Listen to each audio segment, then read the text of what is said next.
আসসালামু আলাইকুম। কেমন আছেন সবাই? আশা করছি ভালো আছেন। আপেল কাটার চাকু নিয়ে আজকে আবারও হাজির হয়েছি। ২ টি প্রোডাক্ট আনবক্সিং করব।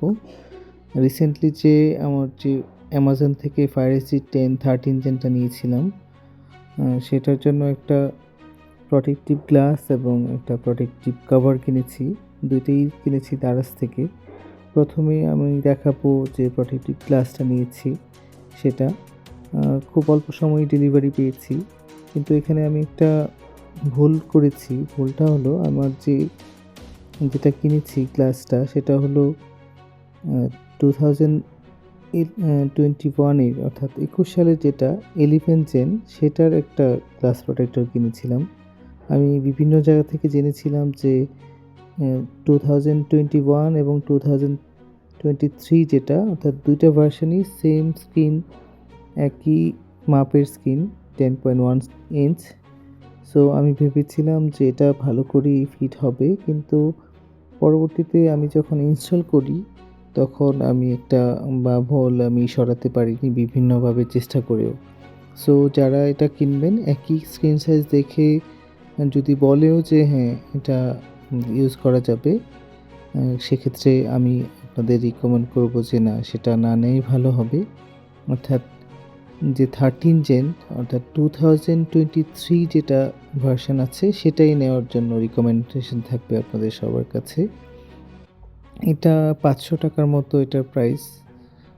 এটা আমি ইনস্টল করেছি, দেখতে পাচ্ছেন একটু প্রবলেম রয়ে গিয়েছে। এখন কথা বলছি যে প্রোটেক্টিভ যে কেস আছে অর্থাৎ কভারটা নিয়ে। এটা প্রায় ৭০০ প্লাস এটার প্রাইস পড়েছে, দারাজ থেকেই নিয়েছি। একই সাথে নিয়েছিলাম, এটা হোম ডেলিভারি নিয়েছিলাম কারণ ২ টা প্রোডাক্ট ২ টা সেলারের কাছে ছিল। সো আমি হোম ডেলিভারিটাই প্রিফার করেছি। আচ্ছা, এটাতে আমি যে প্রোডাক্টটা আমি যখন ১ম এ ইনস্টল করি, একটা সমস্যা আমি পেয়েছি।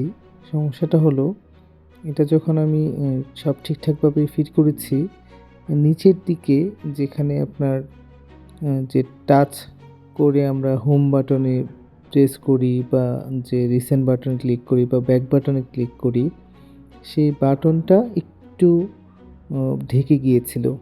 হুম? তো এটা মনে হয় নিচে কিছু একটা দিয়ে রাখলে প্রবলেম হবে না। অর্থাৎ কোনো একটা ছোট একটা টিস্যু বা কিছু একটা দিয়ে রাখলে একটু উপরে উঠে থাকলে আর কোনো ঝামেলা হওয়ার কথা না। তারপরেও আমি এই রিভিউটা ওখানে দিব যে এই ইস্যুটা আছে। আপনারা খেয়াল করলে দেখতে পাবেন যে আমি যখন হোম বাটনে প্রেস করব নিচের দিকে একটু প্রবলেম করছিল। এটা একটা ম্যাগনেটিক যে কভার অর্থাৎ এটা ওপেন করলে অটোমেটিক্যালি লাইট আপ হয়। কিন্তু এটা বেশ প্রোটেক্টিভ। আমার বাচ্চা ইউজ করবে, সো এটা বেশ কাজে দিবে। এটা পড়ে গেলেও, হাত থেকে পড়ে গেলেও কোনো প্রবলেম হবে না। এই যে দেখতে পাচ্ছেন এখানে যে বাটনগুলো আছে নিচে, এই বাটনগুলো একটু ঢেকে গিয়েছে। অর্থাৎ আরেকটু কাটআউটটা যদি আরেকটু নিচে হতো তাহলে আরও সুন্দরভাবে ফিট হতো। আর মজার ব্যাপার হলো এই কেসটার সাথে একটা স্টাইলাস পেন দিয়েছে। এটা আমি ১ম এ খেয়াল করিনি। এটা আমি দেখেছিলাম যে ওখানে লিখেছে, আমি ভেবেছিলাম ওরা দেয়নি। কিন্তু পরবর্তীতে আমি যে প্যাকেটটা আছে সেখানে খুঁজে দেখি যে হ্যাঁ, এটাতে একটা স্টাইলাস পেন দিয়েছে। খুবই ছোট বাট কাজ করার মতো। এখানে আমি পরবর্তীতে একটা অ্যাপও নামিয়ে দেখেছিলাম যে অ্যাপটাতে লিখা যায় কিনা। স্টাইলাস পেনটা আপনার প্যাসিভ স্টাইলাস পেন অর্থাৎ অ্যাক্টিভ না। অন্যান্য ফোনের সাথে বা যেগুলো আপনার বা অ্যাপল পেন্সিল যেগুলো থাকে, বা আমি নোট ফোন ইউজ করি, বা স্যামসাংয়ের যে নতুন যে ফোনগুলো আছে এস সিরিজের সবগুলোতেই যে পেনগুলো থাকে সেগুলো থাকে অ্যাক্টিভ, অর্থাৎ এটা চার্জ নেয়। যে কারণে ওটা আরও স্মুথ রাইটিং করা যায়। কিন্তু এটা আপনার প্যাসিভ স্টাইলাস পেন যেটাকে বলে সেটা এটা। কিন্তু কাজ করার মতো। আ তো এই ছিল আজকে ২ টা প্রোডাক্টের ব্যাপারে কথা। সবাই ভালো থাকবেন। আ হয়তো পরবর্তী কোনো ভিডিওতে আবার দেখা হবে। ততদিন পর্যন্ত আল্লাহ হাফেজ। আসসালামু আলাইকুম।